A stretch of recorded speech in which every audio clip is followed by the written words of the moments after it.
जिस असीमित धन, स्वर्ण, संपदा और भौतिक सुखों के पीछे आज संपूर्ण मानव जाति भाग रही है, उस अनंत ऐश्वर्य का मूल स्रोत क्या है? आखिर कैसे असीम गहराई वाले खारे समुद्र से एक ऐसी तेजोमय और अलौकिक शक्ति का प्राकट्य हुआ, जिसके मात्र एक दृष्टिपात से, एक छोटे से आशीर्वाद से दरिद्र मनुष्य भी चक्रवर्ती सम्राट बन सकता है। आज हम इस प्रस्तुति में ब्रह्मांड की उस सबसे मंगलकारी शक्ति की बात करने जा रहे हैं, जो केवल धन की नहीं, बल्कि जीवन के हर प्रकार के ऐश्वर्य, शांति और समृद्धि की अधिष्ठात्री हैं, भगवती महालक्ष्मी। आज की इस पावन कथा में हम अत्यंत गहराई से जानेंगे कि माता लक्ष्मी का जन्म कैसे हुआ, उन्होंने तीनों लोकों के स्वामी श्री हरि विष्णु को ही अपने पति के रूप में क्यों चुना, कैसे वे संपूर्ण जगत के धन की देवी बनी, और उनसे जुड़ी ऐसी कई रहस्यमयी बातें जो आपके जीवन के प्रति दृष्टिकोण को पूरी तरह बदल देंगी। ये कोई साधारण कथा नहीं है, ये उस परम शक्ति की गाथा है जो इस पूरे ब्रह्मांड का पालन पोषण करती है।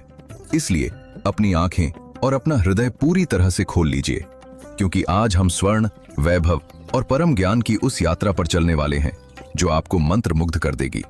इससे पहले कि हम इस दिव्य और अद्भुत यात्रा की गहराई में उतरें, कृपया इस प्रस्तुति को अपना समर्थन दें, इसे लाइक करें और हमारे इस चैनल को सब्सक्राइब करें। इस महागाथा की शुरुआत किसी वरदान से नहीं, बल्कि एक अत्यंत भयंकर श्राप से होती है। एक ऐसा श्राप जिसने देवताओं के राजा इंद्र का सारा घमंड चूर चूर कर दिया था और पूरे स्वर्ग लोक को अंधकार में धकेल दिया था। एक बार महर्षि दुर्वासा अपनी पूरी आभा के साथ वैकुंठ से लौट रहे थे। मार्ग में उन्हें देवराज इंद्र अपने विशाल हाथी ऐरावत पर सवार होकर आते हुए दिखाई दिए। महर्षि दुर्वासा ने प्रसन्न होकर अपने गले की एक अत्यंत पवित्र और दिव्य पुष्पों की माला निकालकर देवराज इंद्र की ओर फेंक दी। किंतु सत्ता और ऐश्वर्य के अहंकार में अंधे हो चुके इंद्र ने उस पवित्र माला का सम्मान करने के बजाय उसे अपने हाथी के मस्तक पर रख दिया। हाथी ने उस माला को अपनी सूंड से खींचकर जमीन पर फेंक दिया और पैरों तले कुचल दिया। ये देखकर महर्षि दुर्वासा का क्रोध ज्वाला की तरह भड़क उठा। उन्होंने उसी क्षण देवराज इंद्र को श्राप दे दिया। हे घमंडी इंद्र, जिस ऐश्वर्य और धन के नशे में तूने इस दिव्य भेंट का अपमान किया है, जा, मैं तुझे श्राप देता हूं कि तेरा ये पूरा स्वर्गलोक, तेरे सभी देवता और तेरा ये संपूर्ण साम्राज्य श्रीहीन हो जाएगा। तुम सब अपनी समस्त संपदा और शक्तियों से वंचित हो जाओगे। श्राप का प्रभाव तुरंत हुआ। स्वर्ग की सारी चमक फीकी पड़ गई, देवताओं का तेज क्षीण हो गया और इसी कमजोरी का लाभ उठाकर असुरों ने स्वर्ग पर आक्रमण कर दिया और देवताओं को वहां से खदेड़ दिया। दर दर भटकते, अपनी शक्तियां और अपना वैभव खो चुके देवता अंततः परमपिता ब्रह्मा जी के साथ भगवान विष्णु की शरण में पहुंचे। क्षीर सागर में शेषनाग की शैया पर विश्राम कर रहे भगवान विष्णु ने देवताओं की करुण पुकार सुनी। उन्होंने मुस्कुराते हुए कहा, हे देवगण, जब शक्ति क्षीण हो जाए तो बल का नहीं, बुद्धि का प्रयोग करना चाहिए। महर्षि दुर्वासा के श्राप के कारण माता लक्ष्मी, जो श्री का स्वरूप है, वे समुद्र की अतल गहराइयों में लुप्त हो गई हैं। यदि तुम्हें अपना खोया हुआ वैभव और देवलोक वापस चाहिए, तो तुम्हें असुरों के साथ मिलकर समुद्र मंथन करना होगा। समुद्र मंथन से अमृत निकलेगा, जिसे पीकर तुम अमर हो जाओगे और उसी मंथन से भगवती लक्ष्मी पुनः प्रकट होंगी। यहीं से आरंभ हुई ब्रह्मांड की सबसे बड़ी और अद्भुत घटना, समुद्र मंथन। मंथन के लिए मंदराचल पर्वत को मथानी बनाया गया और नागराज वासुकी को रस्सी के रूप में प्रयोग किया गया। एक ओर देवता लगे और दूसरी ओर असुर। भगवान विष्णु ने स्वयं कच्छप यानी कछुए का अवतार लेकर अपनी पीठ पर मंदराचल पर्वत को धारण किया, ताकि वो समुद्र की गहराई में न धंसे। जब मंथन शुरू हुआ तो समुद्र के भीतर से भयानक लहरें उठने लगी। सबसे पहले उस गहरे जल से हलाहल नाम का अत्यंत विनाशकारी विष निकला, जिसे भगवान शिव ने अपने कंठ में धारण कर लिया और नीलकंठ कहलाए। उसके बाद एक से बढ़कर एक दिव्य वस्तुएं निकलने लगी। कामधेनु गाय, उच्चई श्रवा नामक उड़ने वाला सफेद घोड़ा, कल्प वृक्ष जो हर इच्छा पूरी करता है, अप्सराएं और कौस्तुभ मणि। किंतु देवताओं और असुरों की आंखें तो किसी और ही प्रतीक्षा में थीं। वे उस परम शक्ति की प्रतीक्षा कर रहे थे जो पूरे ब्रह्मांड की संपदा की मालकिन है। और फिर समुद्र मंथन के उस चरम बिंदु पर समुद्र का जल स्वर्ण की भांति चमकने लगा। लहरों से एक अत्यंत मधुर और संगीतमय ध्वनि उत्पन्न होने लगी, मानो पूरा ब्रह्मांड किसी के स्वागत में खड़ा हो गया हो। समुद्र की उस अथाह और शांत गहराई से एक विशाल खिले हुए गुलाबी कमल के पुष्प पर विराजमान होकर माता लक्ष्मी प्रकट हुईं। उनका स्वरूप इतना तेजोमय और अलौकिक था कि दिशाएं प्रकाशित हो उठीं। उनके अंगों पर अनगिनत स्वर्ण आभूषण और बहुमूल्य रत्न जगमगा रहे थे। उनके हाथों में स्वर्ण मुद्राएं थीं, जो निरंतर नीचे गिरकर धन की वर्षा का प्रतीक बन रही थीं। 4 विशाल श्वेत हाथी अपनी सूंड में पवित्र नदियों का जल भरकर उनका अभिषेक कर रहे थे। माता लक्ष्मी का यह स्वरूप इतना मनमोहक था कि देवता, असुर, यक्ष, गंधर्व, ऋषि मुनि हर कोई उन्हें एकटक देखता रह गया। हर कोई उन्हें पाना चाहता था। असुरों को लगा कि यदि ये देवी हमें मिल जाए तो तीनों लोकों की संपत्ति और वैभव हमारा हो जाएगा। देवताओं को लगा कि इनके बिना स्वर्ग का राजपाट अधूरा है। किंतु माता लक्ष्मी कोई साधारण रत्न नहीं थी जिन्हें बलपूर्वक छीना जा सके। वे तो स्वयं चेतना है, ज्ञान है और कर्मों का फल है। उन्होंने अपने हाथ में एक अत्यंत सुंदर वैजयंती माला ली और उस सभा में खड़े सभी महान योद्धाओं, देवताओं और मुनियों की ओर दृष्टि डाली। उन्होंने देखा कि असुरों में असीम बल है, लेकिन वे धर्महीन हैं। देवताओं में धर्म है, लेकिन वे अहंकार से भरे हैं। ऋषि मुनियों में ज्ञान है, लेकिन वे क्रोध के अधीन हैं। माता लक्ष्मी को एक ऐसे साथी की तलाश थी जो धन और संपदा के आने पर न तो अहंकारी हो, न ही जिसे लालच छू सके, और जो इस अपार संपदा का उपयोग केवल और केवल सृष्टि के कल्याण के लिए करे। तभी उनकी दृष्टि भगवान विष्णु पर पड़ी। श्री हरि वहां अत्यंत शांत, सौम्य और एकांत भाव से खड़े थे।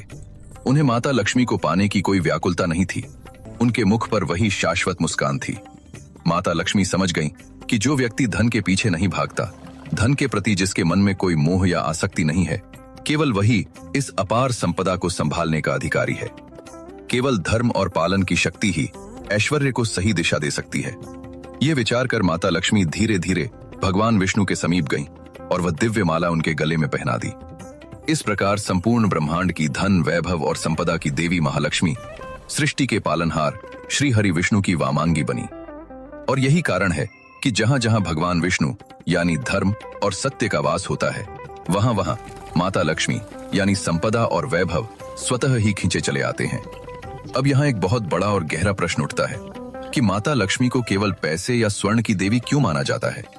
वास्तव में ये हमारी बहुत बड़ी भूल है कि हम लक्ष्मी को केवल कागज के टुकड़ों या सोने के सिक्कों तक सीमित कर देते हैं। हमारे वेदों और पुराणों में माता लक्ष्मी को श्री कहा गया है। श्री का अर्थ केवल रुपया पैसा नहीं होता। श्री का अर्थ है तेज, यश, कीर्ति, सफलता, अच्छा स्वास्थ्य, उत्तम चरित्र और मानसिक शांति। आपने देखा होगा कि कई लोगों के पास बहुत सारा पैसा हता होता है, लेकिन उनके घर में हमेशा क्लेश रहता है, बीमारियां रहती हैं, रात को नींद नहीं आती। ऐसे घरों में धन तो होता है, लेकिन महालक्ष्मी नहीं होती। उसे हमारे शास्त्रों में अलक्ष्मी कहा गया है। असली लक्ष्मी वो हैं जो जब जीवन में आती हैं तो अपने साथ 8 अलग अलग रूप लेकर आती हैं, जिन्हें हम अष्टलक्ष्मी कहते हैं। आदि लक्ष्मी जो जीवन की मूल ऊर्जा है, धन लक्ष्मी जो भौतिक संपदा और धन दौलत देती हैं, धान्य लक्ष्मी जो घर में कभी अन्न और भोजन की कमी नहीं होने देती, गज लक्ष्मी जो राजाओं के समान ऐश्वर्य और सत्ता प्रदान करती हैं, संतान लक्ष्मी जो योग्य और गुणी संतान का आशीर्वाद देती हैं, वीर लक्ष्मी जो जीवन के संघर्षों से लड़ने का साहस देती हैं, विजय लक्ष्मी जो हर कार्य और परीक्षा में जीत दिलाती हैं, और विद्या लक्ष्मी जो ज्ञान, बुद्धि और कला का विकास करती हैं। जब हम माता लक्ष्मी की पूजा करते हैं तो हम केवल तिजोरी भरने की प्रार्थना नहीं करते, बल्कि हम इन 8 गुणों को अपने जीवन में आमंत्रित करते हैं। यही कारण है कि हिंदू धर्म में माता लक्ष्मी से जुड़े त्योहारों का इतना अधिक महत्व है। साल का सबसे बड़ा त्योहार दीपावली मुख्य रूप से माता लक्ष्मी को ही समर्पित है। जब भगवान राम, जो कि स्वयं श्री विष्णु के अवतार हैं, रावण का वध करके और 14 वर्ष का वनवास काटकर अयोध्या लौटे थे, तो वह कार्तिक मास की अमावस्या की घोर अंधियारी रात थी। अयोध्या वासियों ने अपने राजा के स्वागत में पूरी नगरी को मिट्टी के दियों से रोशन कर दिया था। उस रोशनी का मुख्य उद्देश्य केवल श्री राम का स्वागत करना नहीं था, बल्कि राम के साथ आ रही सीता माता का स्वागत करना था, जो स्वयं साक्षात महालक्ष्मी का अवतार थी। तब से लेकर आज तक हम दीपावली की उस अंधेरी रात में अपने घरों को रोशनी, स्वर्ण जैसी चमक और सुंदर रंगोलियों से सजाते हैं। ऐसा माना जाता है कि उस रात माता लक्ष्मी पृथ्वी पर भ्रमण करती हैं। जिस घर में साफ सफाई होती है, जहां अंधकार नहीं होता, और सबसे महत्वपूर्ण, जिस घर में लोग आपस में प्रेम और शांति से रहते हैं, माता लक्ष्मी उस घर में स्थायी रूप से अपना निवास बना लेती हैं। इसके अतिरिक्त शरद पूर्णिमा को भी माता लक्ष्मी का एक अत्यंत पवित्र दिन माना जाता है। मान्यताओं के अनुसार शरद पूर्णिमा की रात को माता लक्ष्मी स्वर्ग से पृथ्वी पर आती हैं और रात भर ये देखती हैं कि को जागृति यानी कौन जाग रहा है। जो व्यक्ति उस रात ईश्वर का ध्यान करते हुए जागता है और धर्म के मार्ग पर चलता है, माता उसे अपनी असीम कृपा का पात्र बनाती हैं। माता लक्ष्मी का स्वभाव चंचल बताया गया है। वे एक स्थान पर अधिक समय तक नहीं टिकती। यदि आप धन का घमंड करेंगे, दूसरों का अपमान करेंगे या अधर्म के मार्ग से पैसा कमाएंगे, तो वह धन आपके पास से बहुत जल्द चला जाएगा। वे केवल वहीं स्थिर रहती हैं जहां श्री हरि विष्णु के गुण, दया, क्षमा, सत्य और धर्म का पालन होता है। इसलिए यदि आप अपने जीवन में माता लक्ष्मी को प्रसन्न करना चाहते हैं और अथाह स्वर्ण, संपदा और सफलता पाना चाहते हैं, तो केवल बाहर के घर को नहीं बल्कि अपने भीतर के मन को भी साफ रखें। सत्य का मार्ग चुनें, अपने कर्मों को ईमानदारी से करें और अपनी संपदा का कुछ हिस्सा दूसरों की भलाई में भी अवश्य लगाएं। इस अनंत ब्रह्मांड की पालन करता, ऐश्वर्य और करुणा की साक्षात मूर्ति भगवती महालक्ष्मी की ये अलौकिक कथा यहीं विश्राम लेती है। अगर आपको धन की देवी महालक्ष्मी की ये महागाथा पसंद आई हो, तो इस प्रस्तुति को अपना पूर्ण समर्थन दें। इसे लाइक करें,